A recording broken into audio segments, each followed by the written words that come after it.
Miami has the Dolphins, the greatest football team. We take the ball from goal to goal like no one's ever seen. We're in the air, we're on the ground, we're always in control.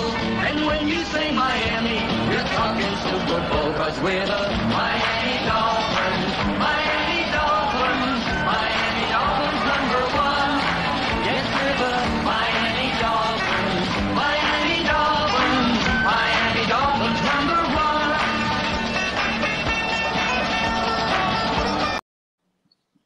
All right, we are live. Welcome to a brand new edition, a special edition of Fins Talk Overtime. I'm your host, Bobby Melendez, and that's right. You're not seeing something. This ain't Fins Talk Day. This is overtime. We got the Hankster here with us because today the Dolphins schedule is going to be released. The wait is over. It's time to, get your schedule, make your predictions. Do you feel good? Do you feel bad? This is the show. We're going to do it here. First off, Hank, it's been a couple days. How you doing, my friend? Been a couple days, but you know what? Today is the day, Friday the 13th, my lucky day. I mean, yeah, we got the Patriots again in the first week, but you know what? We can deal with that. We can deal with that. There's no problems, but we should have them later in the year, of course.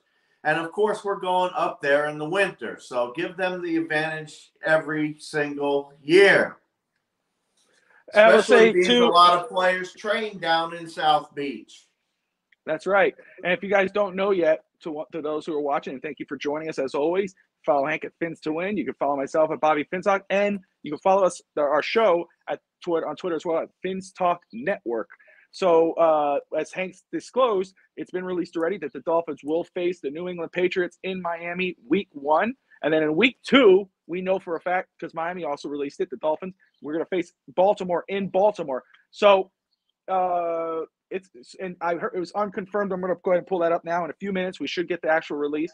But it's going to start off hot, man. 3 years in a row against New England. I'm a little disappointed by that. I'm a little disappointed. I would rather have faced either Buffalo or just kind of start off and get that over with. But 3 years in a row against New England. Last year we beat them. You never sleep on the Patriots with Belichick, but we'll see when this full schedule comes out. We'll get to make our picks and kind of analyze those as we go along. But, it is what it is. But Baltimore in week 2, at Baltimore, that's a tough pill. That's going to be a tough game for Miami. What do you think about Baltimore? Baltimore. And when are we having them again, Bobby? Week 2.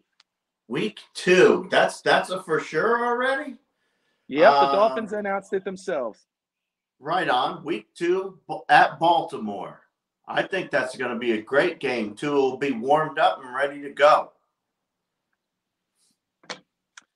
You got to go Lamar Jackson. Of course, they lost Hollywood Brown. They still had a very good draft. We discussed that on Monday with Kyle Hamilton and Tyler Lindenbaum out of Iowa, the center. And, it's just they're a tough team every season. Of course, we got them last year.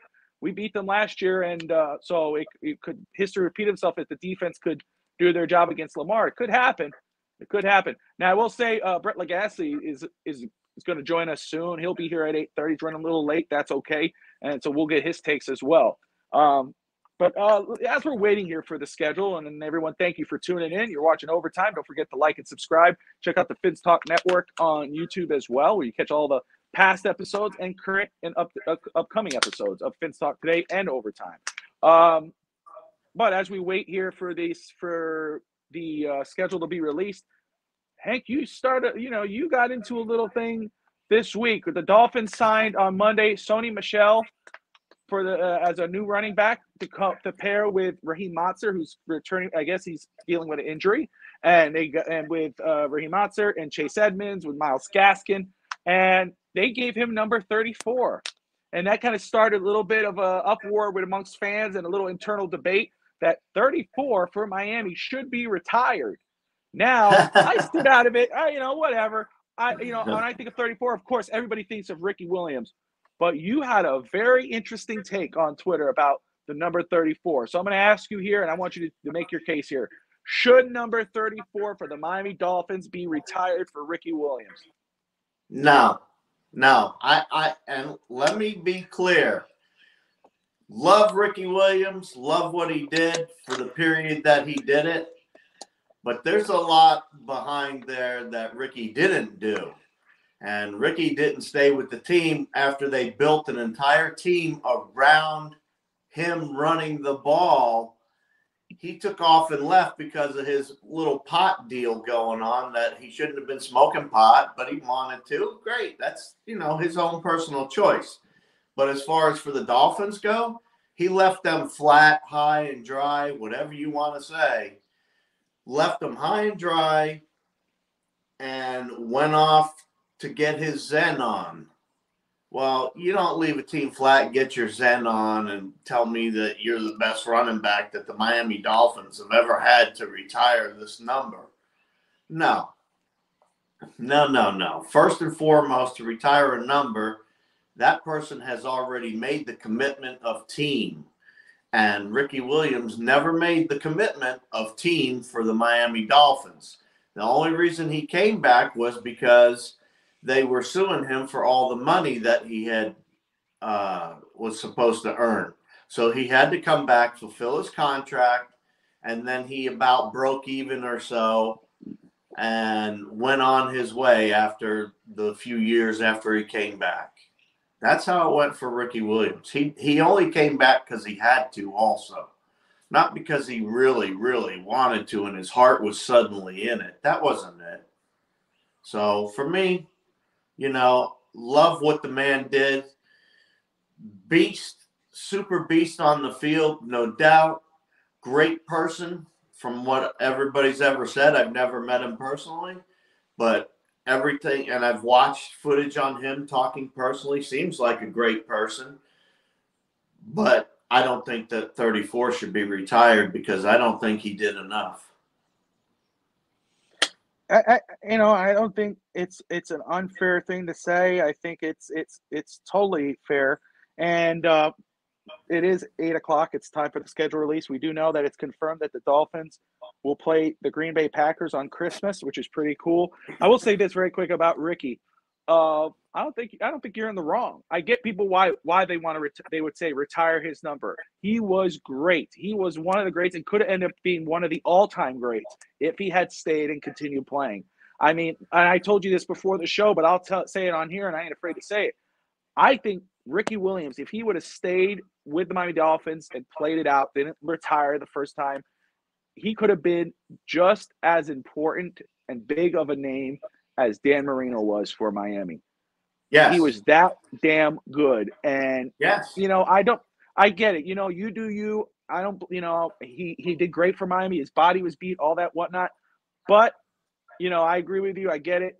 No, I don't think his number should be retired. You can't compare him to Zonka in regards of that. Zonka is a champion, been there for, he finished his career one of the best, where Ricky was one of the best, but he would have been one of the all-time best and probably maybe 1 to 1B, 1A, 1B, right there next to Dan Marino as the greatest Dolphin if he would have just finished it out. But, I thought it was a very interesting take. I thought it was a ballsy take. And, man, that's why you're here. All right. So let us Hey, I'm sorry. I just, love the guy. Love the guy. Don't get me wrong. And he's a beast of a man. He was a big beast. So it's and his speed at that size was incredible. But, did they retire Bo Jackson's number? That's it. So let's go ahead here. As we're waiting on the schedule here, we got, the first game is against the Patriots in Miami. Chris, thank you for tuning in as always. The Dolphins will play on Sunday Night Football, NBC, against the Pittsburgh Steelers in Miami. So there you go. And let's see if we could get this Miami Dolphins schedule here. Pittsburgh Steelers in Miami. When are they playing? Here we go. All right, you ready? Yep. All right, week 1, we know it's the New England Patriots, 1 p.m. in Miami. Week 2 at Baltimore, 1 p.m. Week 3 in Miami again, the Buffalo Bills. Yes. Week 4, Thursday Night Football, the Cincinnati Bengals. All right. Week Hey, 5. I said Cincinnati might be a big-time game. That's right, and it is going to be Week 5. We got the New York Jets in New York. Okay. Week 6, we got the Minnesota Vikings in Miami, 1 p.m. Right on. Week 7, as we said, Pittsburgh Steelers at Sunday Night Football, 8:20 in Miami. Yes. We got Week 8 in Detroit, the Lions at 1 p.m. Week 9, we travel to Chicago for the Bears at 1 p.m. Yeah, but we return home. Week 10, the Cleveland Browns, 1 o'clock. Then we got a bye week at Week 11. That's actually not bad for a bye week. Week 12, stay at home. We play Houston Texans, 1 o'clock. Then Week 13, we got 3 road games coming up here. Week 13, we got San Francisco 49ers, 4 o'clock game. Then we got the Chargers, 4 o'clock. Week after, Week 14. Week 15, That's we good. got the They'll Buffalo probably Bills. stay on the West Coast and continue to acclimate on the West Coast. Yep. And then they travel back to the East Coast and they play the Northeast. They play the Buffalo Bills Week 15 in Buffalo. That's got to be a snow game. Looks like it. Yeah, but you know what? That's okay because they're not going to be in that sweltering heat of Miami for 2 weeks. So they'll be going from Los Angeles, where it's a nice 70, 80 and no humidity, and then going up there rather than going from 80 to 90, humidity at 100 in Miami. Exactly. Week 16, as we said, Christmas Day, as everyone's opening their presents, by 1 o'clock after you're done, you got the Miami Dolphins in Miami against the Green Bay Packers. Yes. Hopefully Dolphins can give us all a Christmas present, and we could, you'll be there. And then Week 17, the New England Patriots in New England, and then we close out the season in Miami against the New York Jets, to be determined at what time. So, hey, I'm happy. I wish some of those northern teams would have been that we play at home would have been a little later in the season, of course, and swap around some of the late games up north to down south would have been nice too. But I don't like the Patriots. Yeah, I don't like the Patriots 3 years in a row opening the season. I will say yes. It's like they make it easy for them or something. Exactly. What's up, Hammer Time? Yes. So it is so far as I was saying, Hank. We discussed it. We predicted on our Monday show that the Dolphins would have 2 primetime games, and that's the case. I did think that maybe playing Detroit could have been a Thanksgiving game. That's not the case. We're playing them, I believe, the day before Halloween. No, the day before Halloween. Yeah, the 30th of October. What's up, Moldy Muffin? That 3 road game stretch is brutal. Yeah, San Francisco, the Chargers, and the Buffalo Bills. That's going to be, and then of course coming back home and playing Green Bay. That is a very tough stretch for Miami. That's okay. Yeah. So is the beginning of the start of the season.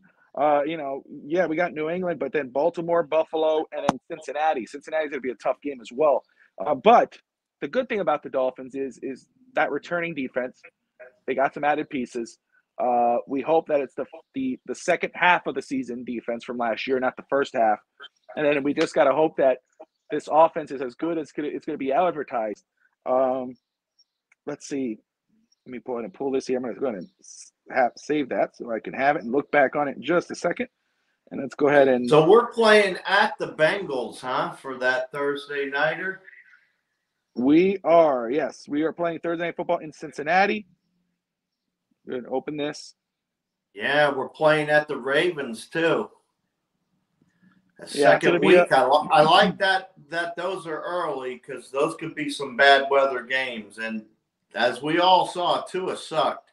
I hope he's been doing some foul weather training and stuff because he was sloppy with the ball in the weather. So something's got to change because he's got to be able to go up north and do his thing against Buffalo. So somebody better be prepping him and getting him ready with some watered down balls and a little bit of ice on him, a little ice water or something. Well, what I heard is that he went up north and did some training in the winter weather, and hopefully that, he did a lot of work in the offseason. And that's why, like I'm saying, Hank, when we look at this roster, and I was just having a conversation with Ralph, my stepfather, and I know he's tuning in, but we were just having a conversation about expectations for Tua. And my thing is that I don't have no hate for Tua. If Tua succeeds, we all succeed. But being realistic, that yes, when you look at this roster, yeah, we talk about center, we talk about right tackle, but realistically, this whole team on paper looks like a playoff team. And in the end, you said it last season, you said it best. It falls on the quarterback. And this year is just like that. This team, I believe, and I'm not saying Tua can't be that guy. He can be that guy. There's no reason why he can't be. This team is too damn good at the offense-wise on paper. And I think Tua could be that guy. But this team right now, the only thing that could hold it back is the quarterback. And we're going to see that this year. If he performs the way he's supposed to perform with this revamped offensive line and these weapons, Tyreek Hill, Jalen Waddle, Cedric Wilson, Eric Azuma, Sonny Michel, Raheem Mostert, Chase Edmonds, Mike Gesicki. I mean, the list goes on. Wilson Jr. That's not Cedric Wilson. So, if he, with this offense, there's no reason why he can't succeed. He should be the quarterback we all hoped he would be when the Dolphins took him 5th overall. There's no more excuses. There's no more, his feelings. It's all about get the job done. And you know what? You got to give credit where it's due. He's busted his ass all this offseason. He's worked hard with his trainer, Perform on Twitter. That's the name for the whatever they call it. But he's busted his ass. He showed it. But when you put the pads on, it's different. We know what he did in college. It's the pros. Let's see what he can do. I'm excited. The schedule, it's all on him. I look at that schedule, and I know we go, damn, these are some tough teams. But guess what? If Tua could be the guy we saw him in college, and, you can't go back. We know the injury and all that. But if he could be close to that and reach his ceiling, these are going to be very competitive games, and Miami should win a good handful of them, realistic or not. Yeah, I want to clear the air. Notice I'm wearing a Tua jersey today. There was a reason for that, Bobby. You know what my reasoning was?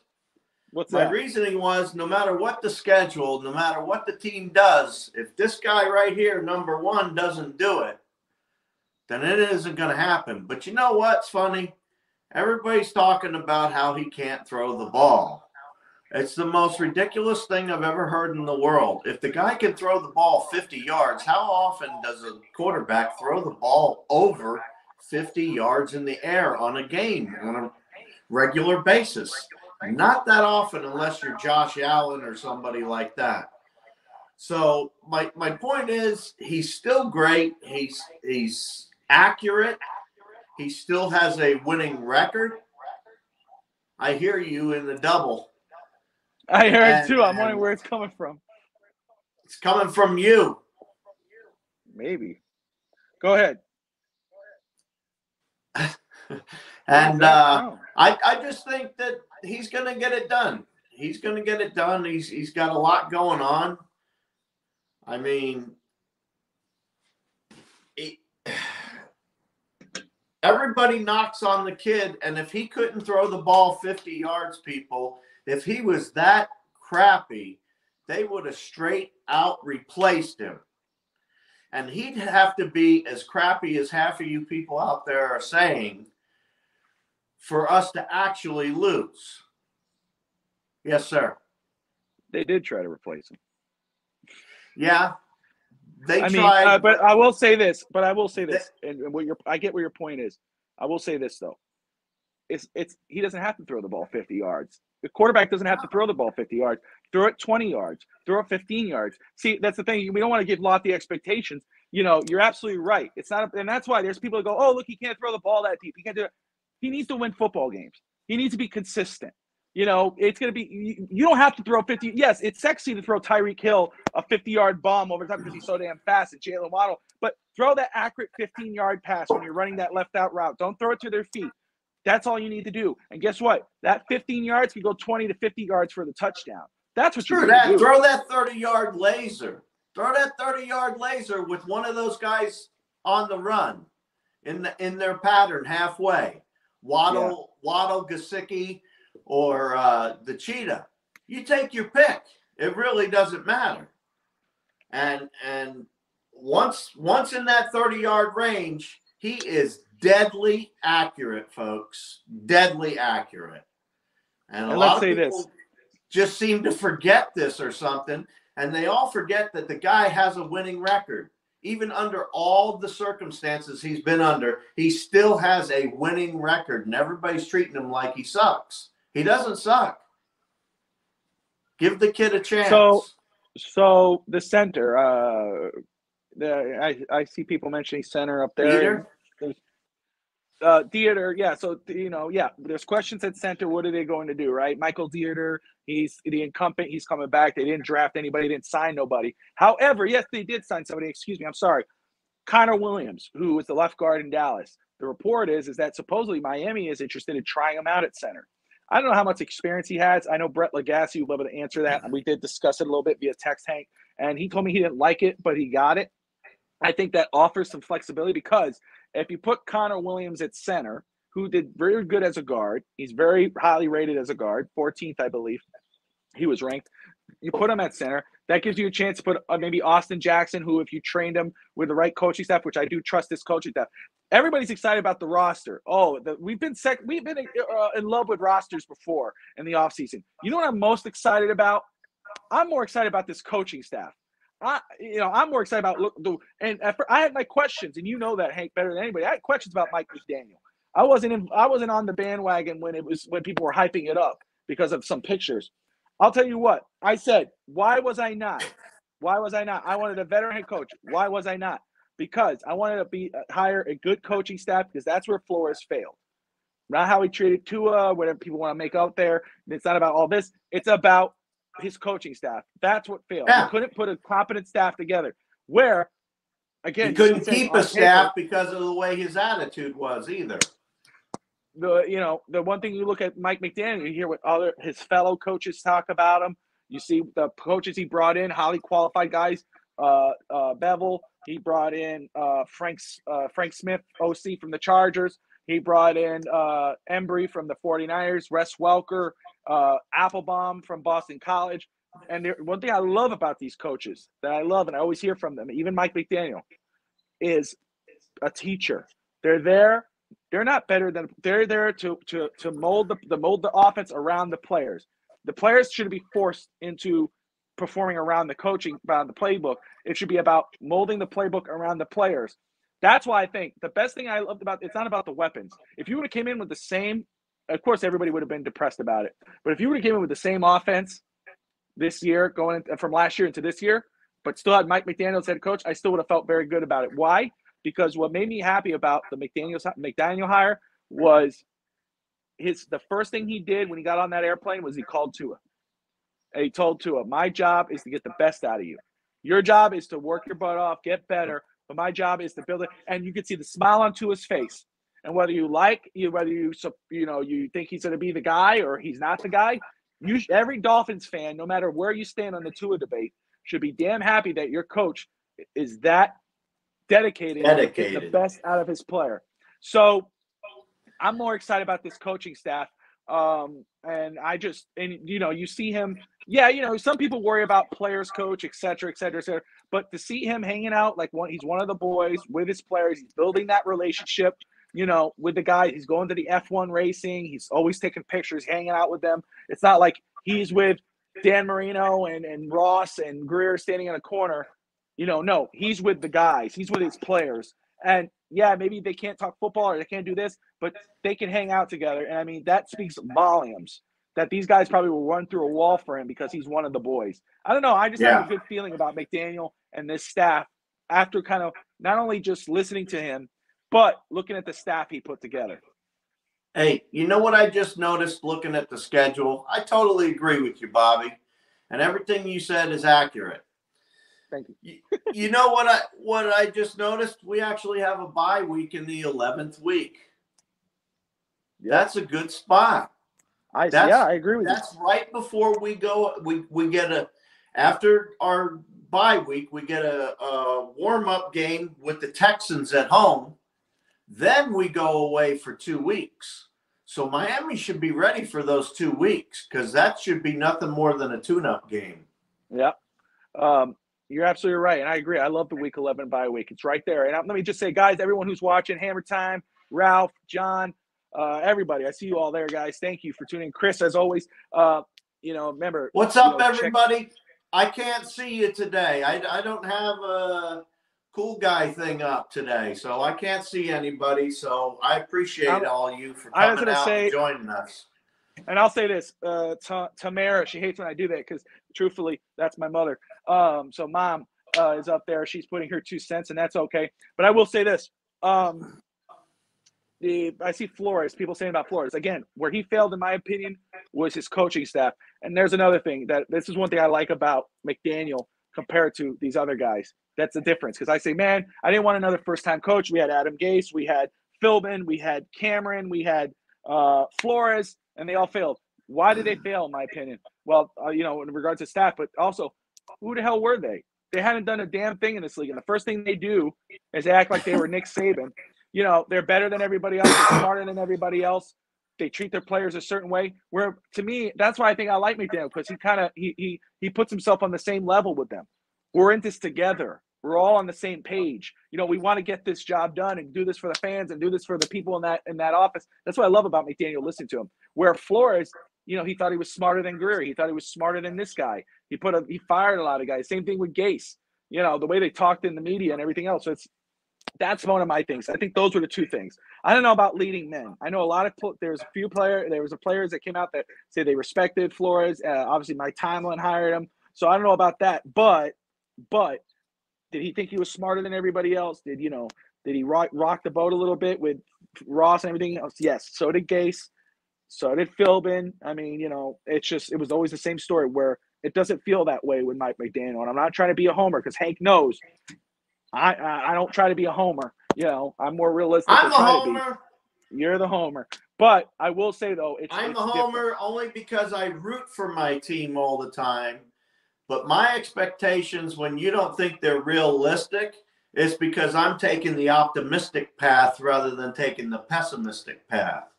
So, it's all in how you look at things. Like everybody's dogging on Tua. Look, I'm wearing a Tua jersey. I paid money for it. Why?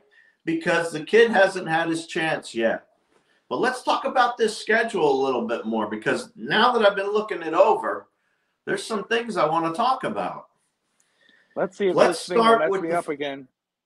What's that? Again, we are at what time are we here? We're at 27 minutes here into overtime. We got Brett Lagasse coming on in just a few minutes. We are going to go over the schedule and probably once Lagasse gets in here, we could get his take right after, Hank.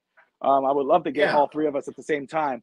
Of course, as we get closer to the season, maybe we'll review more and maybe we'll see how this closes out and we could retouch it. But did you notice? I noticed something again. Did you notice how many primetime games we have? 2. 2? We got 2. Christmas is considered prime time. You think so? I definitely think so. If your team's playing on Christmas, yeah, that's prime time. Definitely. What day? Let's see. Let's see something. Against the Green Bay Packers? We got – it's Sunday. I mean, everybody should be playing on Christmas, right? Sunday football? Oh, but, hey, you know what? It's prime time in our hearts. All right. So – what's up, Capper, man? Hi, Sydney, Australia. Thanks, man. I appreciate you coming on and joining the show, watching the show. Todd, I see you there, brother. Thank you. Hammer Time, as always, thank you. Smash that like button, guys. Again, that's Hank right there with the SWAT hat, the Dolphins Godfather. Follow him at Fins to Win, Fish Tank Hank. Follow me at Bobby Finstalk. And, of course, you can follow the program on Twitter at Finstalk Network.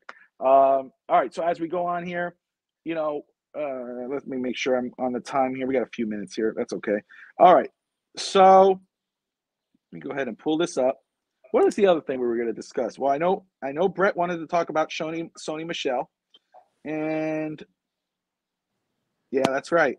The first month worth of quarterbacks for Miami: Mac Jones, Lamar Jackson, Josh Allen, Joe Burrow. Very interesting. All right. Nicky Smokes. What's his name? the other rookie quarterback for the Jets, Wilson. Yep, Zach Doesn't Wilson. that make a big deal? Yeah. Right? Let's see. 1, 2, 3, 4, 5, 6, 7, 8. Okay. Make sure See, I got that's it what here. I'm saying. Tua's not coming out being a Zach Wilson, bro. Tua didn't come out and be a Zach Wilson, for crying out loud. And that's how everybody acts. It's funny, man. It's funny. I can't wait. I hope that McDaniel comes out with a plan to go deep and go deep quick and surprise everybody, because everybody's going to be waiting for this run and shuffle and this and that. I'd love it if he comes out and just streaks those babies and sends a bomb just to shut people up. Oh, man, I would love to see that. That would be better than eating a big, fat, juicy steak. I don't know about a big the juicy steak is good. I had one yesterday. I love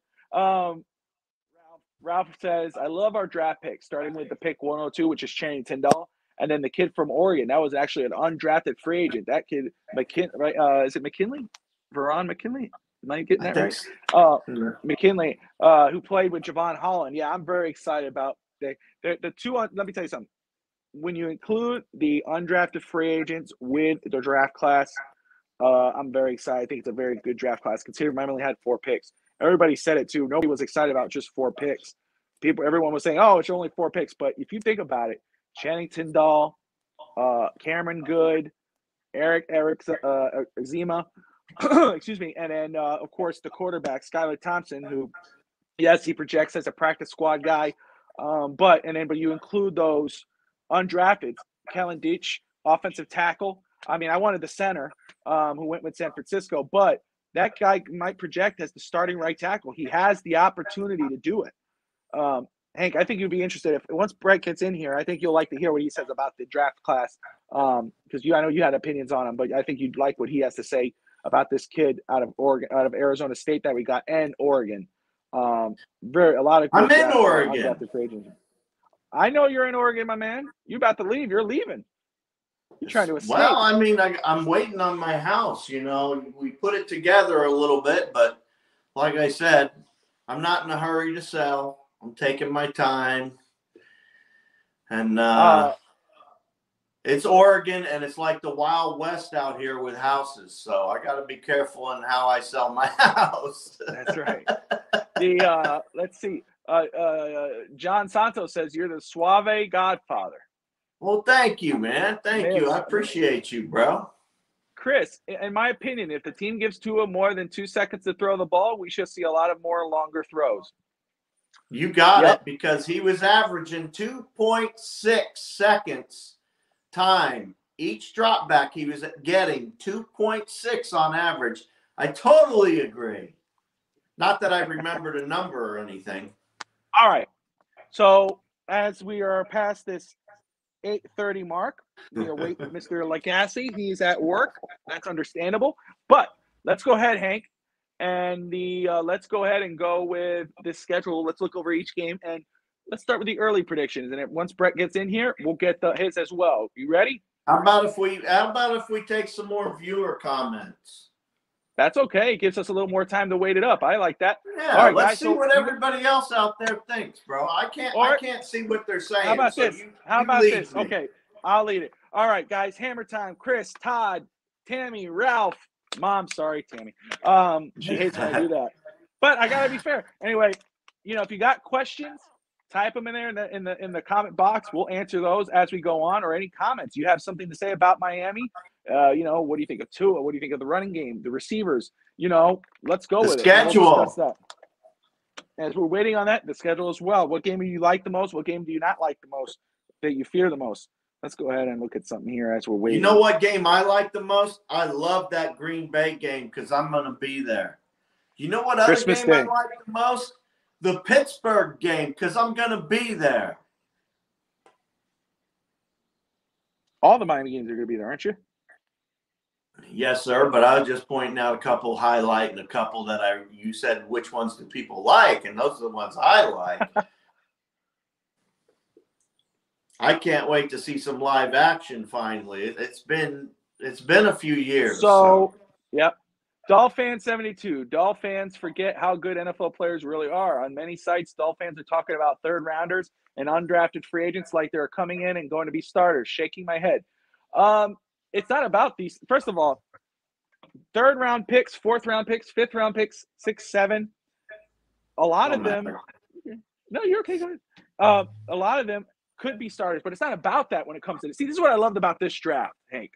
This is what I loved about this draft, is that there was no real player. Aiden Hutchinson, he could have been the number 1 pick. I had Trevon Walker. It ended up being Walker. But there was no really bona fide guys that you go, man, I have to have them. It was about value. It was about getting a player at a certain – like the Titans. I know this is a Dolphins show, but let's talk about the Titans. Like I live in Tennessee, and a lot of Titan fans come up to me and go, man, you know, what do you think? I tell them, I go, you know what? I think it was so good for Tennessee to draft a quarterback in the 3rd round. You don't think you got him in the 1st round? You're kind of forced to start him. You have a veteran, a reliable veteran in Tannehill. But now if Tannehill next year you don't want to resign him, maybe he keeps dipping. You could put in your rookie quarterback, Malik Willis, and if he doesn't work out, that's okay. Now you go ahead and get another guy. You're not committed to him. This draft was about value. So yes, Channing Tindall in the 3rd round was a value pick, and yes, this 3rd round pick could be a starter. He has that potential.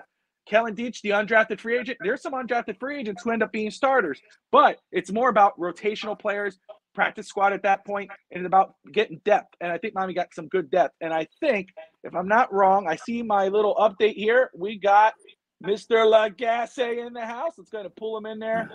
What's up, brother? How you doing? What's going on, man? What's up, dude? I'm good. I'm just going over the schedule. Yeah. So, Brett, Dolphin72 was just discussing about, he was talking about, let's go ahead and read that again. Dolphins forget how good NFL players are. Many sites, Dolphins think that the 3rd rounders and undrafted free agents, like they're going to be starters. Shaking my head. I think you heard what I was saying. It's about value, and I think this draft was perfect for value. You're not reaching for anybody. You're going based off your board.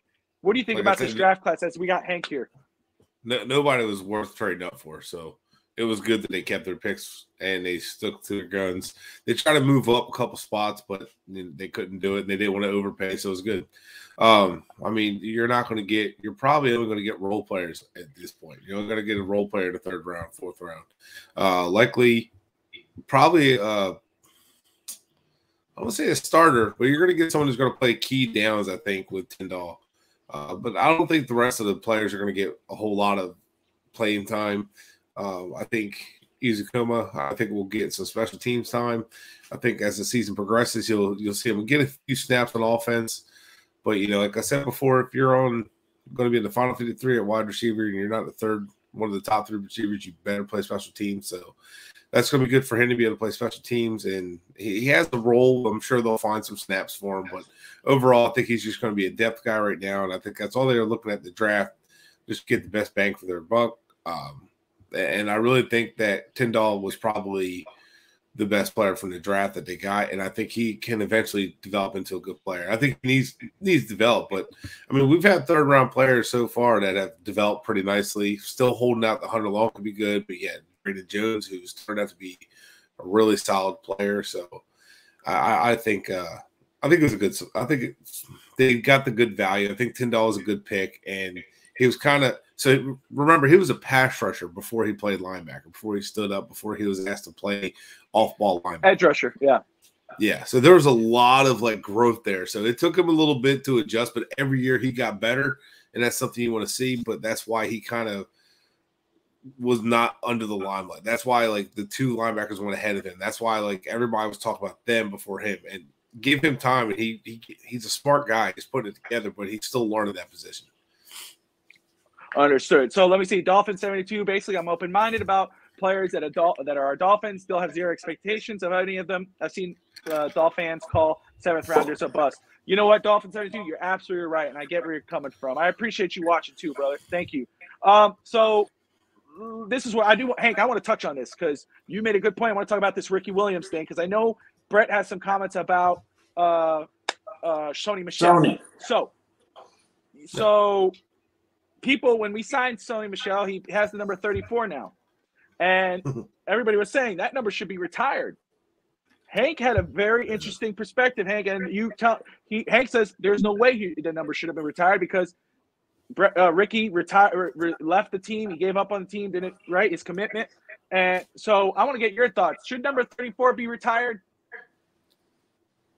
No. I'm not a big retirement jersey guy though. So like I think you should have like jerseys set to the side where it's like you have to earn the right to play that and get the player's blessing, kind of like what Dallas does. But no, 34 should not be retired.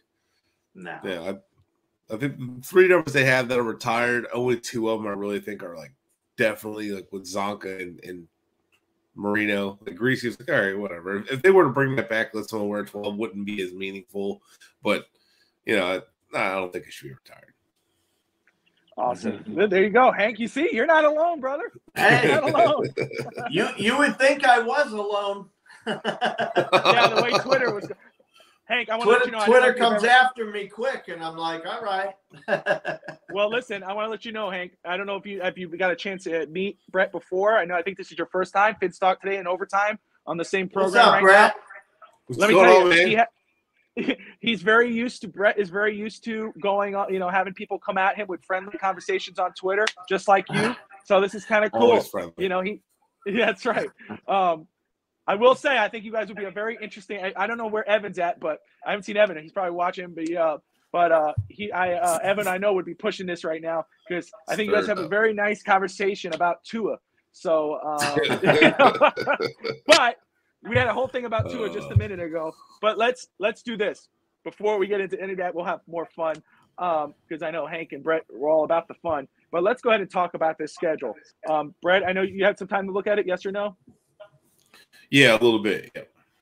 Cool. So obviously, as we get closer to the season and things kind of play out, maybe acorns fall and Dolphins sign some players or vice versa, we'll retouch on the schedule and talk about, quote unquote, our final predictions. But as we go on, let's look at this roster right now. I'll go game by game. Hank, I'll let you go first. Then Brett, you follow, and then I'll follow after you guys. We'll talk about what we think the Dolphins could do in this game, win, lose, and then kind of go on. Is that cool? Yeah, sounds good. All right. Okay, so week 1, Miami plays the New England Patriots in Miami. Hank, what are you thinking here? Mac Jones, the Dolphins were 2-0 against the Patriots. Do you think they go 3-0? They can continue that run? I think Miami's definitely going to go 3-0 and beat Mac. And again, the only part I don't like about it is, why are we seeing them first instead of like in the winter time? Why don't we swap those around next year or something, Play New England Patriots in New England week 1 probably would have been better. Yeah, I get that. That makes sense. But so you got Miami winning week 1. What are you thinking, Brett? What are we at now? 3 games in a row beat New England? 4 games in a row? Yep. 3 in a row. This will be the 3rd in a row if we win it. We beat them here. We've beat them twice. I'm going to say Miami wins that first game. They don't know what New England doesn't know what offense Miami's going to be running. I think it's going to be new. I think Miami wins that. Miami has luck with New England early on in the season, so I'll take Miami on that one. I like Miami at home also. Yeah, and I agree with you guys. I think Miami takes that, and the reason why I do is because, again, like Brett was saying, I don't know if New England's going to have to try to figure out what type of offense Miami's going to run. I think this is a perfect game for Miami to kind of test out what type of team they're going to be for the rest of the season. It might start off as a slow game, but I think Miami can pull it off kind of like what they did last season. All right, so week 2, it's at Baltimore. So, Brett, we'll start with you, and then Hank, and then myself. Brett, at Baltimore, Lamar Jackson. They lost Hollywood Brown. They're a little upset. What are you thinking?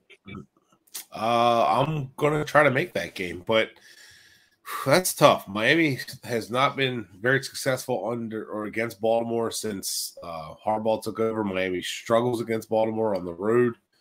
I really think Baltimore will win that game. But, I know their offense is kind of seems barren right now, but I know they do really well with throwing the tight ends, and Lamar Jackson is still a problem. And until we can prove that we can stop running quarterbacks, that's going to be a problem. I'm hoping Tyndall really helps with that. I hope his athleticism helps with that. But Man, I think it won't be. I don't think Ravens will bully us like we'd normally see. I think it'd be a tight game, but I think I'll lean towards Baltimore there on that one. All right, Mr. Hank, what are you thinking, Godfather? You know me. I'm I know pro you. Miami Dolphins, so let's start by So is Brett. analyzing what they're going to do to Lamar Jackson. Well, first of Okay. all, like Brett said, they haven't been stopping the running quarterbacks or the run so much. But the second half of the year, they did all right. So it's kind of hard to tell what kind of defense we have right now. But I believe that Miami's defense, and Miami's going to score so many points, it's not going to really matter what the Ravens do. So Miami's going to win that one. So you got Miami beating Baltimore. All right. I got 2-0, Miami 1-0. scoring a lot of points that game. All righty. All right. All right. So, well, you got to remember the draft they had. They had a very successful draft, in my opinion. Kyle Hamilton, Tyler Linderbaum. I mean, Baltimore does Baltimore. Now, Miami did beat Baltimore last year. They did beat them, so they did get one up. But I'm on the spectrum as well that I can't stand Baltimore. It's like they always beat Miami. They're always tough. Mhm. You know, even when they got Flacco at the end of his career. So I think Miami, it's a win-loss for me right now. Looking at these rosters, I got to do a more complete look at both rosters and everything. But right now, John Harbaugh, Lamar Jackson, I got it a loss there for Miami. So it's 1-1. Now, week 3, they go back to Miami. They play the Buffalo Bills in Miami. Hank, what are you thinking? Well, once again, it's a home game. The question here is, did Miami do enough to stop Josh Allen and the machine? Is Josh Allen going to be the same Josh Allen he was, the MVP last year and all this other stuff? Is he going to be the same Josh Allen? Well, their team got much better, actually. They're kind of scary. But Miami's secondary, and if Miami's going to score as many points as I think, I just can't see how you can cover everybody on Miami's offense. Every time I look on paper, I just don't see how you can cover everybody. We have a secondary and safeties that can pretty much keep up, but I don't see a lot of other teams. And then our secondary and our safety is going to be going against that offensive monster to begin with. So they're going to get time with an elite defense along with an elite offense, hopefully. But from that, I think they'll be able to challenge the Bills. So I'm going to give them a tie. You going with a tie? Yeah. I like it. I like it. Oh, that's ballsy. Godfather Hank. Man. Hey, let's be I- honest. Let's be honest. Hey, If Miami Hank. ties with Buffalo, that's the best they did against Buffalo. And Best case scenario. Hank, you got me. All right, Hank. All right, Yeah. Hank. Shift it up. Hit them afterburners, baby. I used to be a All jet right. engine mechanic. Oh, man. What do you think? What do you think, Brett? Man, Suave. you mentioned about the secondary and how we have a secondary to keep up, but the Bills have a secondary that can keep up too, man. They're tough. They're Tre'Davious such White. a good team. Yep. Oh man, they're so hard to just say we're gonna beat them and get our first win against them. As much as I'd love to see week 2 get a win against them, they have me a little nervous. I mean, Von Miller, Tre'Davious White. I think Miami loses that game.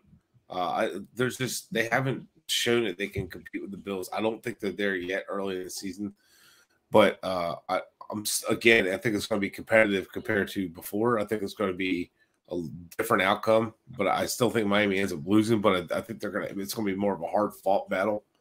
I think the defense will show up again like they have been against Buffalo, but I think it'll be a complete game this time.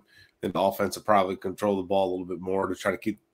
One of the best ways to play defense against an elite quarterback is to keep that quarterback on the sidelines by running the ball, playing ball control. And Buffalo has shown, remember that New England game, running the ball down their throats. So I think that's where Miami keeps it tight. Yeah. I first off, I love the tie. I think if that did happen, that's a win-win for Miami. You know, because how the season may play out, and it gives them a shot to compete. So, man, Hank, I got you floored me with that. I love it. See, you know, the thing about Hank is, I think Hank really wants to say, "Oh, it's a loss," but he can't do it in his heart. He can't get it out. It's a loss. He's gonna go, "I see a tie." It's like, I see you, man. But I love it. It's just so hard. It's so hard to say they're going to beat Buffalo. You know what I can't say and what I can't do is I can't wrap my head around Miami losing at home. Miami has such a great advantage at home. Yeah, all the Bills fans will be there and all this other stuff. People make their mad jokes about that. Yeah. Okay, there aren't going to be as many this year because most of the tickets are almost sold out unless you want to sit in the sun and bake. So, knowing that, Miami's going to be ready this year. The team's going to be ready. There's a lot more going on than there normally is. And Miami didn't pick up a bunch of rookies. Miami picked up proven players. So I just want to point that out too. They're not picking up rookies and going, okay, we're going to put them now at center or at right guard and let's hope that they turn out. No, Miami picked up Armstead, picked up Tyreek Hill, you know, et cetera, et cetera, et cetera. You know, I think Miami's ready this year. And I truly believe that the Bills are going to have a hard time in Miami. That's why I say tie. I get it. First off, I see you, Ralph. Dolphin 72, John. Appreciate you guys. I see everyone there commenting. Dolphin 72. I'll put it this way: Dolphins better be able to run the ball with that rebuild offensive line and running back room. I'm not sure Tua will be able to carry us. It's wait to be seen. But I will say this: you know, I hope he can carry us because again, the way this team is, there's no reason why he can't. But again, like I said, the only question mark on this team right now, and I'm not saying Tua can't be that, but is the quarterback position. There's no lying there because you know, it is what it is. Now, there's no underlying to that. He's the question mark. But you know what? In my opinion, he's answered the question with his winning record and with his completion percentage. That's all. You see, I got to make my prediction, but you did it again, and I know what you're doing, Hank. All right, so let me go to my. He's trying to get me going. I agree. I agree with both of you guys. It's a be close. I think Miami is they got the offense to make it close, but I agree with Brett on this one. I think that's a loss because Buffalo is a very powerful team, and I hope it's a win, but. When I'm looking at both these squads right now, again, I have to say Buffalo's defense, Josh Allen, Stephon Diggs, the weapons they got, I got to say right now, for me right now, it's a win for Buffalo. So now we move on to a game I know Hank, I think we all are. We're very much looking forward to. It's Cincinnati, Thursday night football. What are you thinking here? Joe Burrow versus Tua, AFC conference champion against the Miami Dolphins. What do you got? What are you thinking here? I know you got a lot of talk about this. And then silence falls across the crowd. What are you thinking, Hank? You Hank, we go me to go ahead, Brett. You take it away, buddy. It's gonna be a tough game. Thursday nights on the road are always tough. The road team wins, or the home team wins a lot more than the away team. So, man, that alone makes you want to like lean towards loss because I mean it's not that often that the road team wins, but this is definitely a winnable game. I still think Miami can win this game because I don't think the Bengals are perfect. I think they're a good team, but I think Miami can run the ball as well with them. It may come down to the best quarterback, but I think McDaniel is a more creative play caller than Zach Taylor. I don't think Zach Taylor is a great head coach. I think Joe Burrow has carried that team, has made that team what it is. I know they've had some good players. Don't get me wrong; they've had some talent. That's what happens when coaches get good talent and have that quarterback. But I think that one's going to be a tough game. I think it's going to be a hard-fought game. But I think Miami can pull that one out on Thursday night in a tough game, coming off a tough loss against Buffalo. So I'll actually give them the rare Thursday Night Football road team a win there. Oh, okay. What are you thinking, Hank? Well, I'm a little surprised because I was going to say this will be one of Miami's harder challenges of the year, in my opinion. And I still believe they're going to be on a high, even though they tied with the Buffalo Bills. They'll still be on a high just from tying up, and they're going to be happy coming away with that because it's going to be a hard-fought game. But this game's going to come up awfully quick, and that's where I'm worried for Miami because that's going to be a quick turnaround. How badly beat up are they going to be after the Bills? How tired are those secondaries going to be after dealing with Diggs? And it doesn't look good for the Miami Dolphins, but there is one thing Miami always does, and that's usually they come through on the big games like the on film games, the big prime time. So I'm going to give Miami the win. But Joey Burrow has done a lot with nothing. And I believe that what's going to happen is Joey's going to turn the ball over too many times during this game. I think, I think it will be a tough game. I think it'll be a fun game. I don't see it as a high-scoring game on both sides of the ball, honestly. I think it's going to be like a 24-17 type game, and I actually have Miami winning it. I think Miami's because I agree with Brett on that one too.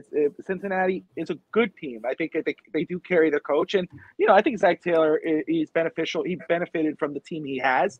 But, but the way that team has been built with that quarterback, when you have a bona fide quarterback who could lift your team up despite the offensive line, the offensive line, I believe if Miami was 32, they were 31.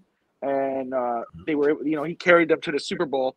And but I still think Miami with the team, with the defense, the secondary, I think they could pull it out. But I think it'll be a close game. I got that. It's like, I don't want to say scores, but if I say it, it's going to be like 24-17. It'll be a close game. New York Jets. Oh, go ahead. I'm sorry. You got to follow up to that? I apologize. We're about to find out what this team and how they build it, what direction they're going in the first 4 weeks. They're about to get tested. Yeah. For sure. New England. For sure. And New England isn't the same New England, but they're still not a team you can just sleep on. We all know 100%. You better bring your best with New England because they're always going to give you your best. They're going to be well coached, and they're going to be a pain in the ass no matter what. And you got on the road to Baltimore. We all know Baltimore is one of those teams you better be ready for. Buffalo is a hot team. It kills us, but they're really good. They're one of the top teams in the league. And then the Bengals are coming off a Super Bowl run. So I'm actually excited about that because we get to see what kind of team it is, and it's a tough run, and then you can see how they respond afterwards with the division game. Yeah, and you're right. The one thing about New England, people say, "Oh, they don't have Brady; it's Mac Jones," and which I don't knock Mac Jones, but the thing is, their defense is still their defense, and Belichick is a defensive coach, so it's gonna be a good test for Tua in that offense against a coach like Belichick. We're gonna move on to the Jets, and we'll start with you, Hank, on this one. New York Jets. This is at New York MetLife against Zach Wilson, and again, we could laugh about their free agency offseason all we want, but that draft class. They did a damn good job in the draft, in my opinion. Wow. And you can't judge a draft class based off the draft itself. You got to see what they do on the field. But on paper, like Miami's offseason, they look dang good with that draft class. What are you thinking about the Jets in this game in New York? I think that the Jets did an A+ with their draft. I mean, they just knocked it out of the park. But there are going to be a lot of growing pains with that defense that they hired now. How much, we'll have to see. I think Sauce Gardner is going to get beat a few times for touchdowns in the NFL. I don't care what he did in college. This is the NFL, and those guys are going to run by you at some point in time. They get their due. It would be like against the Bengals saying that Chase is never going to get a touchdown.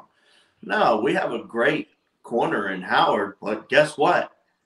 Chase is going to get his touchdown. He's going to get it. Same thing when you're playing against the Jets. You're going to get your touchdowns. You're going to get you get to clock your ticket until they prove something otherwise to me. I love the head coach, by the way. I love what they did in the offseason, but I still think that the Jets are the least competitive in the AFC East. And for the major part, they're like the Houston Texans to me. They just haven't done anything that really shows that they're doing anything yet, but they did do great in the offseason. But we all know how off seasons go, right? This player gets hurt, that player gets hurt. There went the offseason, right? So, you never know is all I'm saying. But that should be a win. Okay. Brett? Well, I don't think Zach Wilson's going to be arriving by that point in the season. I don't think Zach Wilson – I'm not sure if Zach Wilson's actually going to be a franchise quarterback. And let's be honest with the Jets are kind of similar situation in Miami. They're going to run a similar system. Their offense coordinator LaFleur runs the same system as McDaniel. They have their differences, obviously. They're different guys. But, I mean, I think it's going to be just like it was last year. It's going to be a tough game, but I think Miami wins that one. And I think it'll probably be 10-point win. I think it'll be one of those close to the end, and Miami would score another point at the end. Yeah, I got Miami as well. I think it's a win. I know it's in New York, and I agree. I don't like to sleep on any team, but again, Zach Wilson is the question mark. The head coach is a question mark in my opinion, but I do respect him. But yeah, I can't see New York beating Miami unless the Dolphins just have a horrible or a bad game. But yeah. Now this game is interesting. The next game, it's in Miami against the Minnesota Vikings. They got a new head coach. They're always a competitive team. People could say whatever you want about Kirk Cousins, but he's consistent. His numbers are always good. They've won games. Their defense is good. And Justin Jefferson, Dalvin Cook, etc. Brett, what are you thinking about the Minnesota Vikings for Miami? That's not going to be an easy game. It won't be easy. No. But they are the new head coach, and they are, although Kevin O'Connell. Fit. Yeah. Another basically Shanahan McVay guy. So I think they're going to be better than people think, but they're going to go through some growing pains with the year one quarterback or a head coach. Kirk Cousins should have a pretty good season again. You're right. People can say what they want about him, but I think he's been pretty good. He's been above average, and he hasn't been terrible either. And I think that's kind of their problem, their conundrum with him. Consistency. But it's consistent. Yeah. He's been consistently a good quarterback. How good, I don't know, but good enough to carve up a defense if you sleep on them. Their defense has been kind of shaky up and down. They kind of got long in the tooth of linebacker. Secondary kind of is hit or miss. So I think Miami can win the game. I think Miami does win this game. I think matchups are going to be a problem for the Vikings. I think we have a better chance of slowing Justin Jefferson than they do our receivers. So I'll give this nod to Miami. I think they'll actually win that game pretty good. I'm not saying it will be a blowout, but I think Miami kind of control that game and win it. What are you thinking, Hank? Yep. That's going to be another win. I agree. And like Brett was saying, their defense will not be ready to stop Miami come week 6. Miami will be tuned up by then. That Ferrari's going to be running, and all Stu's going to have to do is shift gears a little bit and go for 30-yard bullet. Boom, game over. I like Miami against the Vikes for sure. I'm not going to sleep against the Vikings. Again, I think Kirk Cousins not a bad quarterback. He's a good quarterback. He's not flashy, but he's consistent. Justin Jefferson is one of the top wideouts, all that whatnot. But both of you guys, I agree. I think it's a win in Miami. It's a win for Miami because it's in Miami, and I agree. I think Miami's defense could stop Vikings offense more than Vikings defense could stop Miami's offense. So, Howard is the king of baiting quarterbacks, and Kirk Cousins is known to be baited into throws because he's an aggressive quarterback. And Howard that's an Xavier Howard game for me. That's an Xavier Howard game. I think a 31-17, 31-14 type thing going on, I think. Yeah. When I think about it. They're going to be close Definitely. until like the fourth quarter. Yeah, exactly. All right, Hank, Pittsburgh in Miami. Woohoo! Yeah, I can't wait for that game. My neighbor's a Pittsburgh Steelers fan, all right? He's going to fly out and watch the game with me. And if Miami wins, he said he's going to become a Miami Dolphins fan, that he will wear a jersey out of the stadium that day. So, guess what I think's going to happen? Well, you have a quarterback that they just got. He's got small hands, but he's the most NFL ready out of the ones coming out of there with Pickett. So how's he going to do? I really like Pickett, so this is a hard one for me. But I got to go against Pickett when it's my Miami Dolphins, especially on Sunday Night Football. So at home against the Steelers offense hasn't shown anything to anybody lately. And I don't think that they're going to have the power to do it against Miami's defense, to be totally honest with you. So I have that as a Miami Dolphins win and another converted fan. There you go. I got to win too. What do you got, Brett? You got to win there, huh? I do, sir. I'll tell you why. Again, it's a Mike Tomlin football team. It's their defense. You can't, I'm not going to disrespect, And the thing is, the quarterback situation. Who's playing quarterback at that spot? Is it Mitch Trubisky? Is it Kenny Pickett? He's a rookie. Will Xavier Howard have a field day with this rookie? I just think the ball's more in Miami's court than it is in Pittsburgh. I'm not going to sleep in Pittsburgh on Pittsburgh with Mike Tomlin, one of the best coaches in the league. But I think this favors Miami. 17-14, close game. This is tough. Because, of course, they took one of my favorite receivers in Calvin Austin. The receivers are still pretty good with Chase Claypool, Deontay Johnson. So they still have some firepower. I would love to get back at Minkah Fitzpatrick after that whole Monday night fiasco 19. That really sucked. I think it's going to be a hard-fought game. But I'm not sleeping on Pittsburgh here. Here's one factor that a lot of people are not looking at with this game is Brian Flores. Now, you guys remember the 49ers and Rams and how well our defense did against them in 2020? Remember how much the defense just shut it down? You know who is an advisor on that defense in Pittsburgh? And you know what offense we're running? And let's be honest, that's a good those point. guys didn't exactly have great quarterbacks. And right now, Tua hasn't shown to be better than Jared Goff or Jimmy G. So if Brian Flores can do that with Miami's defense, imagine what he could do with Pittsburgh's defense against Tua. So I think this might be a low-scoring game. I think this might be like a 13-10 kind of game. But Pittsburgh with Najee Harris running the ball, this is going to be a ground game. This is going to be who has the best rushing attack, So I think Pittsburgh edges this one out and wins this one 13-10. You know what? And it's in Pitt. You know what? Or it's in Miami. I'll stick with Miami right now. I'm going to stick with Miami. But, I'm not going to lie to you. And, Hank, I got to say that. But you brought up some very good points. I think that's a very fair assessment. It is like a revenge game.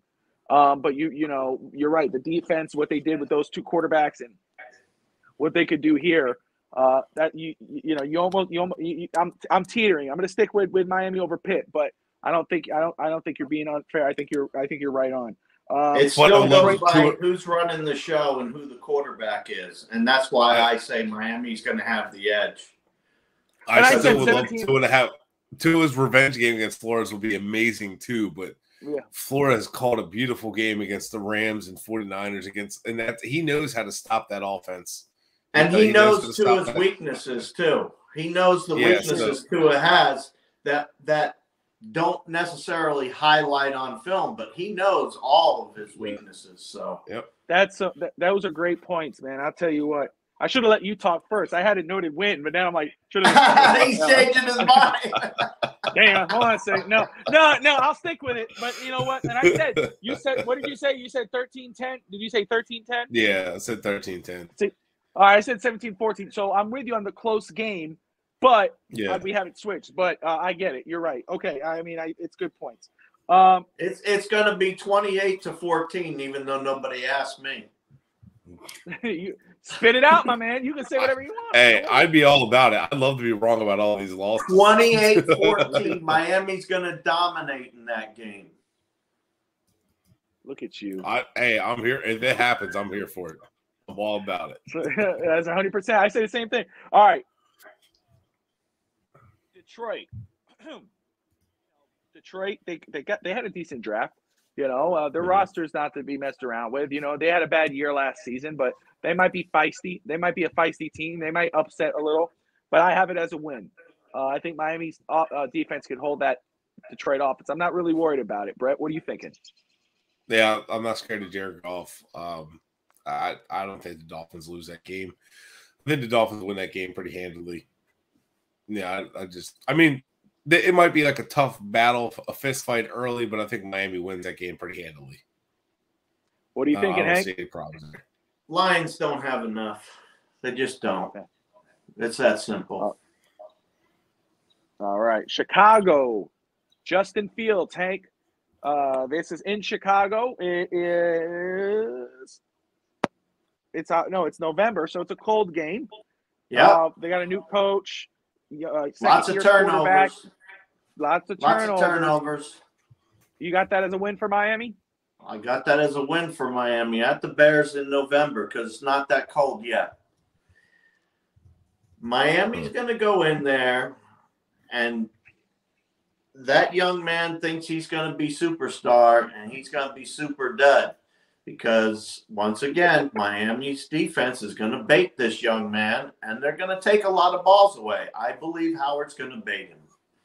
So, and once he starts getting baited, he'll get frustrated, and that's the end of the game for the Bears. What are you thinking, Brett? I'm just looking at the history of the Dolphins versus Bears, and I mean, Miami has beat the Bears the last 2 times they faced in Chicago in 14 and in Miami in 18. That was that overtime game.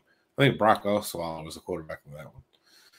But no, honestly, I think Miami wins that game. I don't think the Bears are a bad team whatsoever. I think they're actually a sleeper team to make the playoffs and actually make some noise in the NFC. But I think they're definitely a beatable team. Justin Fields is young. I still believe in this defense and the secondary. And I think they're going to make Justin Fields, who's still learning to read defenses, I think they're going to give him a hard time, although he's an athlete and we struggle to stop athletes. I actually look for him to make a couple big, frustrating plays with his feet that annoy the hell out of us. But overall, I think Miami wins that game. And I think they control that game like a 21-10 kind of game. Yeah, I was thinking 21-14. So, yeah, it's right around there. Yeah. Let me see something here. I will say is that I think you guys are. I think it's fair. I agree with you. I think that Miami wins this game. The thing is, I think it's going to be a Miami defensive game. I think Xavier Howard. I think those guys are going to have a day. I wouldn't sleep on Chicago's defense. I like Justin Fields. I like his ceiling. I like his potential. But yeah, I think Chicago's defense is going to be tough this season. And with that new coach, maybe they get a little bit of a fire. But I think that Xavier Howard, Byron Jones, and company, Javon Holland, they're going to have a good day with this young quarterback. So I have Miami winning. Cleveland. Now this is interesting. Cleveland. We don't know if Deshaun Watson's going to be there. We don't know if he's going to be the starter. I think they're two different teams. They have a very strong defense. Myles Garrett, led by Garrett and company. They have Nick Chubb at running back, receivers. But is it Jacoby Brissett or if it's Deshaun Watson? If it's Jacoby Brissett, it's a win. If it's Deshaun Watson, Miami all day. You got Miami all day no matter what? No, Miami all day if it's Brissett. That's easy. Well. But that's my thing. If it's Brissett, it's a win. If it's Deshaun Watson and he's starting and all that without defense, everything, that's gonna be a very tough game for me. It's in Miami. That's fair. I know Hank likes that, but I think it's two different stories if it's two different quarterbacks. But if it's Brissett, which I'm projecting Brissett in case it's a suspension, I'm going with a win for Miami. What are you thinking, Hank? I think that's going to be Miami's loss. Really? Okay. With Deshaun Watson starting, is that right? Or I don't both? care who starts. Doesn't matter So to you me think- who starts. Really? I just Interesting. believe Okay. that their offense is designed to beat our defense. They're going to run the ball down our throats until we can stop it. And Miami hasn't stopped the running quarterback, either of them. And Miami's other Achilles heel is the right tackle. Okay? Well, guess what? They're going to take advantage of both those things, and they'll push right up the middle in the center if the center isn't ready by then. There's going to be some issues going on, and I think Miami's going to lose. You know what? Those are very fair points, and I appreciate you pulling those out. I think it's true. Their defense is not a joke at all, and their running game is no joke. Nick Chubb is no joke. They're a monster. So I get it. I get it. Okay. Wow, man. Well, look at Hank. But what All right, system Hank, do they stop. run? Nick Boyer. We just I'm talked a about homer, this. but We just talked about this. No. Nick Boyer was a part of that, stopping that Rams offense, the 49ers offense, that outside zone running, and that's what Stefanski runs. So I think Miami will actually help slow down that just by playing. But Chubb is so difficult to stop, though. But I think Miami can keep that run game under control. It's a system game. But I think Miami, if Watson plays, Miami probably loses that game. That's hard. It's going to be hard to stop that run game. Plus Watson, that's where it's going to be. They're going to stretch a defense where that game plan won't work because Watson can basically run outside of that game plan and make stuff happen and get frustrated. So I think that's going to be a little tough. If he's not playing, they're going to rattle Brissett all day long. He's cement feet in the pocket, and they're going to blitz him all day and just attack him downhill. So I think that's really dependent. So for me, I have two answers. Watson plays, Miami loses. Brissett plays, Miami wins. Fair enough. And I think I very fair points. And, that's how I see it. I see if it's Watson, I have it as a loss. I think Brissett starts, so I'm going to have it as a win. But I think, I think it's so fair because the running game, running down our throats, you're right. And then, of course, that defense is no joke, man, with Cleveland. I mean, with Myles Garrett and company, no joke at all. Okay, so Week 11 is a bye week.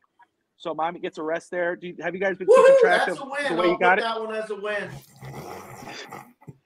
Have you guys been keeping track of your predictions? Like wins, losses? I haven't been keeping track of them. I think I have one loss. I can go back and look at mine. Mine's pretty easy. I got one loss and one tie. I have Miami 1, 2, 3, 4, 5, 6, 7, 8-2 right now. 8-2. You got them 9-1? No, you would have them. I have them 8-2, I guess, because I have. He's got them 8-1-1. Yeah, 8-1. Yeah, I got them 8-1-1. That's right. 8-1-1. I have them 8-2. What do you got them, Brett? Oh, hang on. I'll tell you just a second. Let's see. I'm happy with that. If that's the case, I'm satisfied. 8-2. That's you not bad. Bye week, and you're 8-2 or 7-3. I'm looking between 6-4 and 7-3. And the Browns is dependent on which one swings. So you're 7-3 if it's Jacoby Brissett. Right. So it's 6-4 if it's Watson. Gotcha. All right. So after the bye week, we got Houston at home. I have that as a win. Davis Mills, he showed something last year, but I just don't see them ready yet. Really, I think they're a bottom tier team right now. So I have it. I'm not gonna sleep on Lovie Smith. I have respect for him, but Miami wins that game. What are you thinking, Hank? Texans, Jets. Same. They're wearing the same colors. I mean, Cheetah gonna run all over them. Texans are gonna lose. Miami wins. All right. I'll get that one a hard-fought battle. I'll give it a hard-fought battle. Miami wins that game. Lovie Smith's going to have his team ready to play. Although that defense has confused Tua before, but that was his rookie year. So I'll give Tua the benefit of the doubt on that one. I think Tua will have a good game on that game. I think the Texans are going to show to be respectful, like they're earn a little respect this year. And I don't think this will be a quite easy game, but I think Miami wins this game. All right. So we all got wins here. Then we move. Let me see here. Ralph, I'm undefeated. Come on, Ralphie boy. Come on, my man. I love that guy with the passion, Ralph. He's funny. All right. So we got San Francisco. They almost made it to the Super Bowl last year. Who's starting? Is it Jimmy G? Is it Trey Lance? Does Debo play running back? Does he does that, or is he sticking out wide receiver? I think that plays into it. Their defense, Fred Warner, a lot of good players. Coaching staff, they've lost Wes Welker, they lost Embry, they lost Mike McDaniel. Shanahan's still their coach. Obviously, their foundation is still there.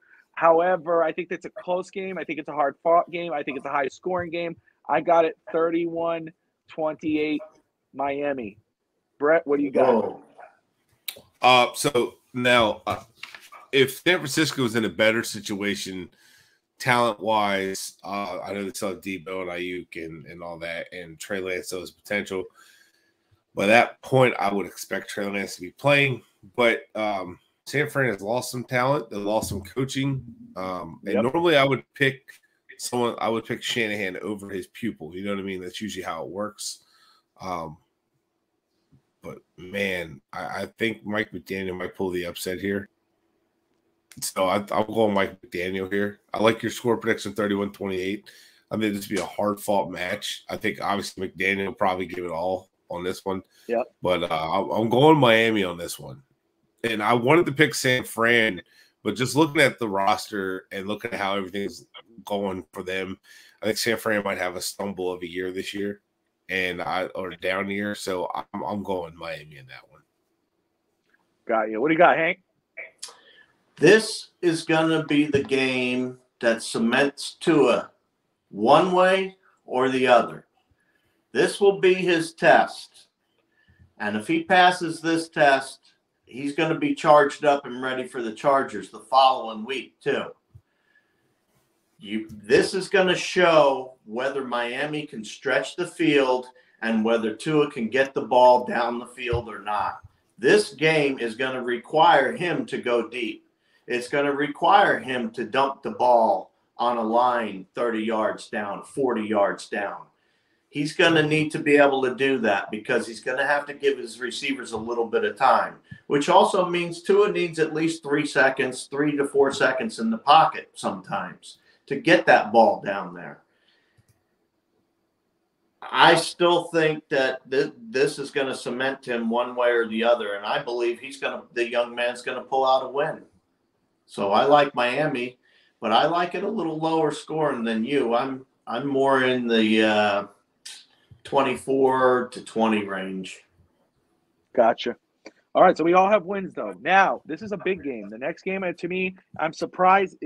I think this deserved to be a primetime game, in my opinion. The Chargers versus the Dolphins in MLA. This is the measuring stick. This is the guy Tua will always be compared to.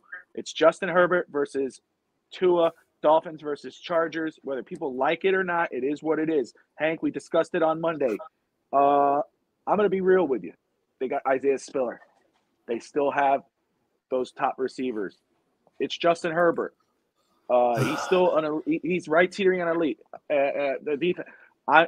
It's going to be tough. I hate to say it. I think the Chargers pull this off. Hank, I know you had a lot to say on Monday about it. Right now, you're looking at it. I know you said that Miami, it's a test game, Miami for San Francisco. This is the next week. Justin Herbert versus Tua. What do you got, my man? Justin Herbert versus Tua. Well, I hate to break it to you, but it's not Justin Herbert versus Tua. This is going to be a team matchup nightmare for the Chargers. The Chargers don't match up good against the Dolphins and what the Dolphins have. First of all, yeah, I know they got this guy Herbert, and he throws the ball 90,000 yards down the field, and everybody scores touchdowns every time he releases the ball. And fire comes off his fingertips, and he farts and poops potpourri. Anyway, look. My God. Look, the Chargers have a matchup nightmare in the defense that we have. We have a defense that can compete against Herbert and this talent. The biggest question, like I keep saying, is can we keep that quarterback back there? And Brett has said the same thing. Can we keep that quarterback back there? I don't know. I really don't know. But I believe we can. This is Phillips' second year. You got a lot of positives. You just re-signed Agba. I mean, we got a lot of positives coming in against the Chargers. And I believe Miami's going to walk away after Tua proves himself. He's going to be confident and ready to sling the ball around a little more. And he's going to have another win on the road against the Chargers and the Herbert-led charging team. I will say this, Brett, before you start. Again, I have the Chargers winning. However, and this is in Los Angeles. It's not in Miami. But last year in Miami, at Miami, the Dolphins did beat the Chargers 29-21. And Tua had 25. He was 15 out of 25, 169 yards, 2 touchdowns. Where Herbert, I'll say that, with a team less talented. Let me make sure here. That was 2020. I apologize. 2020, last time they faced each other. It was rookie season. And then Herbert, 187 yards, 2 touchdowns, 1 pick. So my Tua is 1-0 against them. But what do you think about 2022? What's up, Grandma? Sorry. I don't think Miami can win this game. I think the Chargers are a good team. I think they're pissed off from last year, missing the playoffs. They had that playoff game against the Raiders that, but it could have ended in a tie. It would have been the playoffs. But Herbert left it all out there. Everything he did on the 4th down throws, battled back to ultimately lost. But he still had a hell of a game, and he didn't fall flat in that game. And I think they're playing with unfinished business, and this is year 3 for him, and he's already playing at a top-tier level. I think he takes that next step, and I think it's going to be tough to stop him. And their defense isn't great, but getting Isaiah Spiller in that backfield is going to be freaking tough to stop. That's already going to be tough. I mean, they already have a good back anyway. Then you add in Spiller. They already have good weapons, so I don't see Miami winning this game. I think this might be their first lopsided loss. But I think the Chargers win this game. Okay. All right. Now the Dolphins played Buffalo in Miami in week 3. Make sure I get that right. Week 15, they got Buffalo again. This time it's in Buffalo.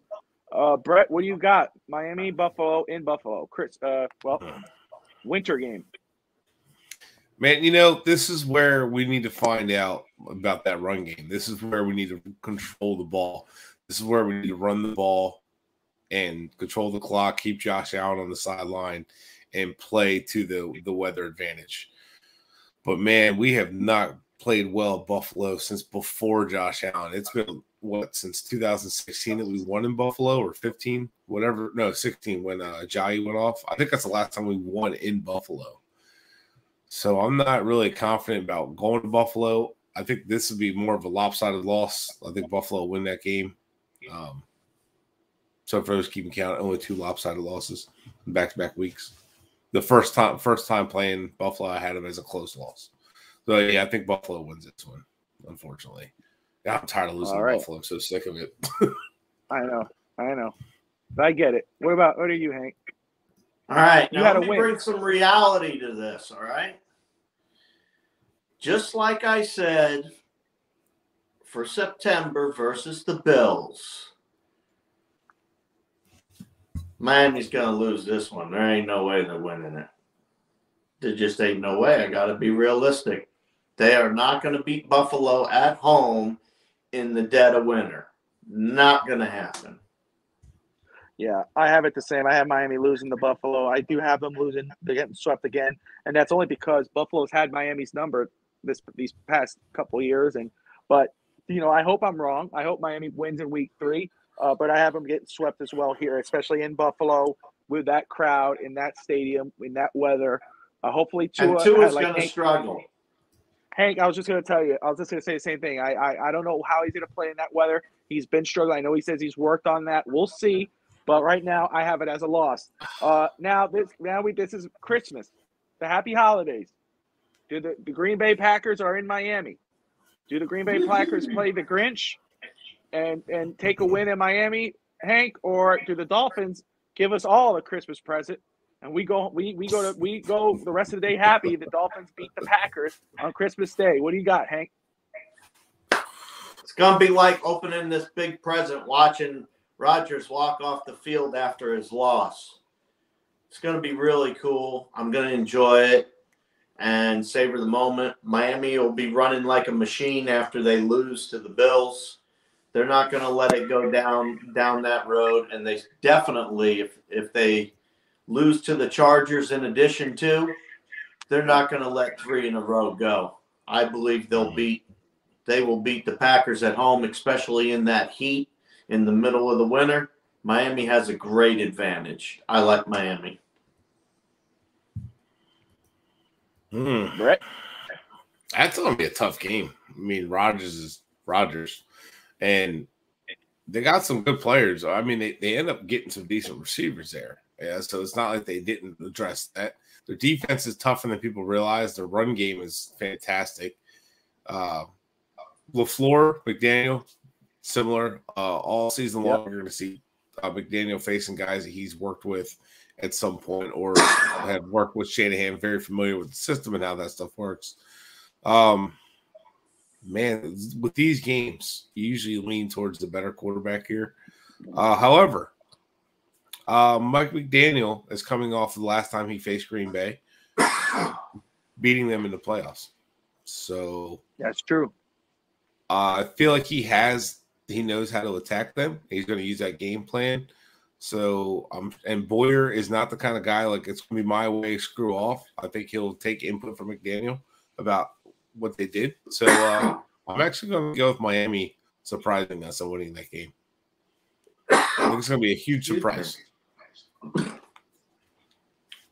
All right.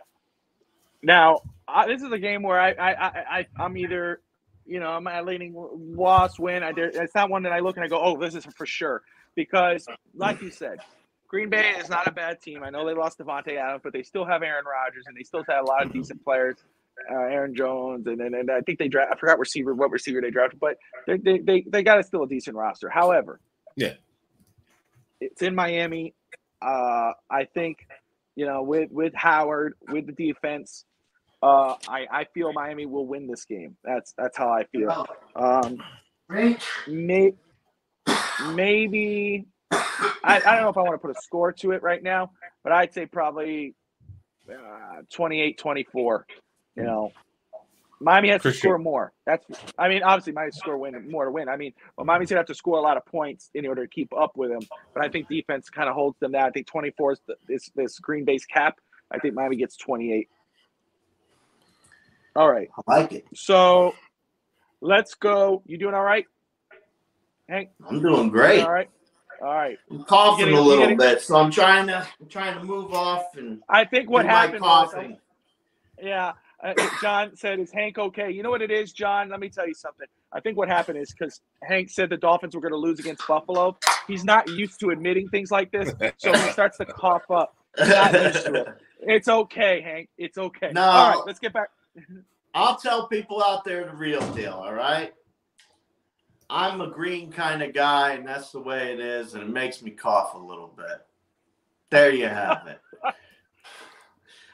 No wonder you're so with the tie. I knew you. I was going to say, what are you smoking? Because how do you get a tie? Oh, okay. Hey, all right. I'm in Oregon. It all makes sense. It all makes sense now. No. All right. New England. At New England. We had Miami winning against New England in Miami. Brett, what are you thinking now? We're in New England. Did the Patriots pull off quote unquote upset against the Dolphins? Who would thought we'd ever say that? Right, yeah. No, I think the Dolphins win that one. I think they'll sweep. I think they're balancing it by getting swept by Buffalo, sweeping New England and the Jets. So I think Miami continues their sweeping of New England. I hate to say that because it's not easy to do, but I think Miami sweeps New England. Although, keep an eye out with Belichick's defense in week 1 or week 17 with understanding how to attack this offense and adjusting to it. So it wouldn't surprise if Miami lost, but I think Miami could win that game. I think they can rattle Mac Jones, and I think they'll do enough to win that game. I think it'll be a defense winning game. I have Miami winning that one, but I have it a very close game. I think it's a very low-scoring game in New England, but Miami pulls it off defense. What are you thinking, Hank? I think Miami's going to lose. No one. See, he keeps coughing. You're going to hurt yourself. Miami is going to lose, folks. Okay. I told you, I'm a realist. I am a realist. And I just don't believe in Tua in bad weather right now. I just don't. Not after what I saw in the rain, and he just fell apart. In Tennessee. I just don't have faith yet. Yep, I get it. And without the machine flowing, you can run the ball all you want, but you know what? Sooner or later, you run the ball in that kind of weather, somebody's going to start slipping with that ball and dropping it too. So at some point in time, you have to rely on the passer with a wet, frozen ball. Well, I don't know. Tua doesn't do well, in my opinion. He's the leader of the team. You take out the leader, you take out the team. So you put in Teddy Bridgewater. Teddy Bridgewater? Put Bridgewater in that game. Teddy two gloves. No. That's right. Yeah. No. Right. All right. Put Bridgewater in, they'd still lose. But oh God! All right, yeah, man. All right. I'm sorry, Brett. What do you? So you? Oh no, we all had it. We have a win, except for Hank, which I understand. I think it's a great point. It's a fair point. Until proven otherwise, I get it. So Hank has a loss against New England in New England due to Tua. Now the Jets in Miami. It's the final. I'm just gonna say it as it is. Miami wins. They close the season out with a win. Hank, what do you got? I got it with closing the season with a win with the Jets, even though they're going to be up north. And again, I really don't like Tua in the bad weather. But this is in Miami. Oh, this is in Miami. Oh, that's a yes, win. Sir.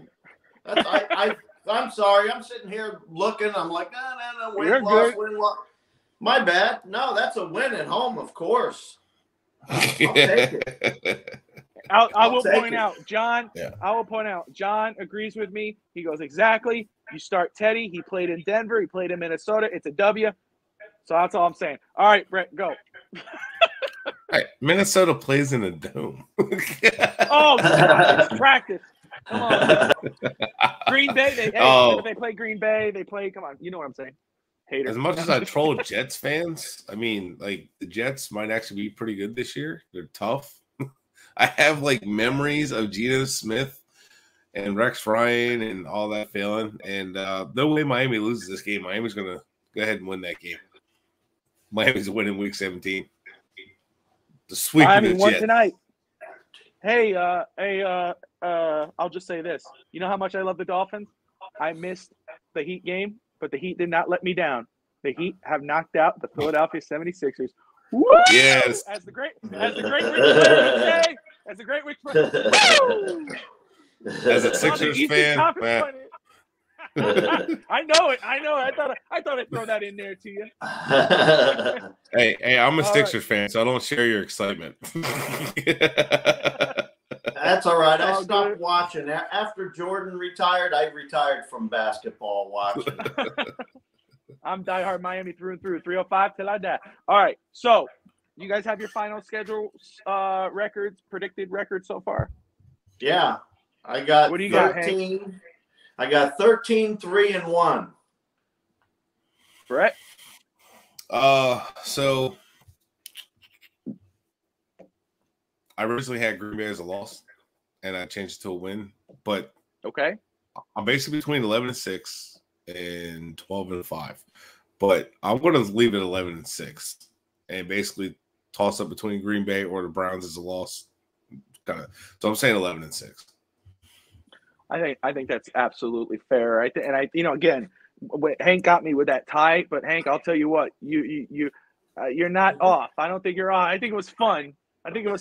Maybe it might be the green, Hey, but you're going to crap your pants when Miami and the Bills tie. You're going to say, I can't believe Hank called it. You're going to say that. And watch, it's going to be a tie. We'll go live from the game. It'll be a special show. Hank will be there. I'll call. I go, whatever you're smoking, send it down. I'm just going by what I see until they prove otherwise. You know, I mean, we'll revisit all this later and see how we're feeling. But man, I mean, I feel pretty good. Well, wouldn't you say 11-6 was a good season? It's 3 winning seasons in a row. I mean, when's the last time we had 3 winning seasons in a row? So for sure, and an improved record as well. As well. And 11-6. I think. Sorry, 11-6 is pretty much 10-6 or 11-5, however you want to look at it. But 11 wins, I'd be pretty happy with. It might seem like I was picking on a lot with all the losses, but I think 11-6 would be like fair. No, I'm just so pro Miami. It makes you feel like you're picking on them. That's what it is. I'm giving you a hard time over here, is what it is. Because I felt like I was like. Nothing but because you had to ride the glory of the Dolphins. Bobby will tell you. Yeah, you know what it is, Brett? You're a little intimidated by Don Fettuccini over here, the godfather of the make Don sure you throw in the fettuccine. For crying out loud, we all have had plenty of that. Is that the godfather of positive Fins talk? That's right. Positive pasta Fins talk. Oh. Okay. For me, it's 13-4. The 4 losses being the Baltimore Ravens, the Buffalo Bills, the Chargers, and then the Bills. Hey, so I'm 13-4. We have the same win record. Yes, we do. You're dogging on me, and we have the same win record. Well, you know what? Again, as we get closer to the season, we'll do this again because we'll have more time to analyze the teams and the schedules and the records and all that whatnot. So, but right now, as it sits, 11-6. 13-3-1, 13-4. That's not bad. And I don't think we're being homers. I think we're being pretty realistic compared to what we're seeing on these rosters. And that tells me we're going to have 12 wins. That tells me it's going to be 7 and something. No, I'm just kidding. That means we'll have 12 wins. And if we get 12 wins, we'll be in the playoffs. Well, I don't want to be that guy, but I'm usually 1 or 2 games off. You are that guy. I'm usually like 1 or 2 games higher. So does that mean we're going to have 10 or 9 wins?